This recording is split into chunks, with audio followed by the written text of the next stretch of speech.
ಕಾಣುತ್ತದೆ. ಇದಕ್ಕೆ ಕಾರಣವೇನು ಸುತೆ? ತಿಳಿಸು ನಿನ್ನ ಮನದ ವ್ಯಥೆ. ಅಪ್ಪಯ್ಯ, ಅಮ್ಮಯ್ಯ, ನಾನು ಮಲಪ್ರಭಾ ನದಿಗೆ ಹೋದ ಸಮಯದಲ್ಲಿ ಏನಾಯ್ತಂದರೆ, ಏನಾಯಿತು ಕಂದ?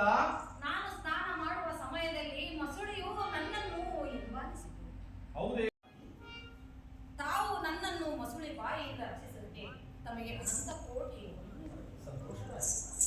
ತಾವು ಇಲ್ಲಿಗೆ ಬಂದ ಕಾರಣವೇನು? ಎನ್ನ ಮುಂದೆ ತಿಳಿಸು ಸ್ವಾಮಿ ಸಜ್ಜನರೇ. ದೇವ, ನೀವು ತ್ರಿಂಬತ್ತಂಬೋಳಿ ಋತುಗಳೆಂಬ ಪುಂಡರು ಶಿಕ್ಷಿಸುವ ಜಮದಗ್ನಿ ಎಂಬನು ಮನಿವರ ಕಡದಲ್ಲಿದ್ದೀರಾ? ರಾಜಕುಮಾರ, ಸ್ನಾನ ಮಾಡಿ ಜಪತಪ ಮಾಡುವ ಕಾರಣ ಈ ಮಲಪ್ರಭಾವದಲ್ಲಿ ಬಂದರು.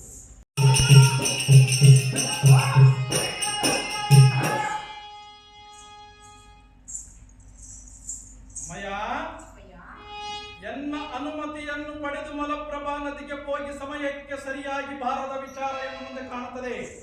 ಇದಕ್ಕೆ ಕಾರಣವೇನು ಸುತೆ? ತಿಳಿಸು ನಿನ್ನ ಮನದ ವ್ಯಥೆ. ಅಮ್ಮಯ್ಯ, ನಾನು ಮಲಪ್ರಭಾ ನದಿಗೆ ಹೋದ ಸಮಯದಲ್ಲಿ ಏನಾಯ್ತಂದರೆ, ಏನಾಯಿತು ಕಂದ? ನಾನು ಸ್ನಾನ ಮಾಡುವ ಸಮಯದಲ್ಲಿ ಮೊಸಳೆಯು ನನ್ನನ್ನು ಹಿಂಬಾಲಿಸಿತು. ಹೌದೇ?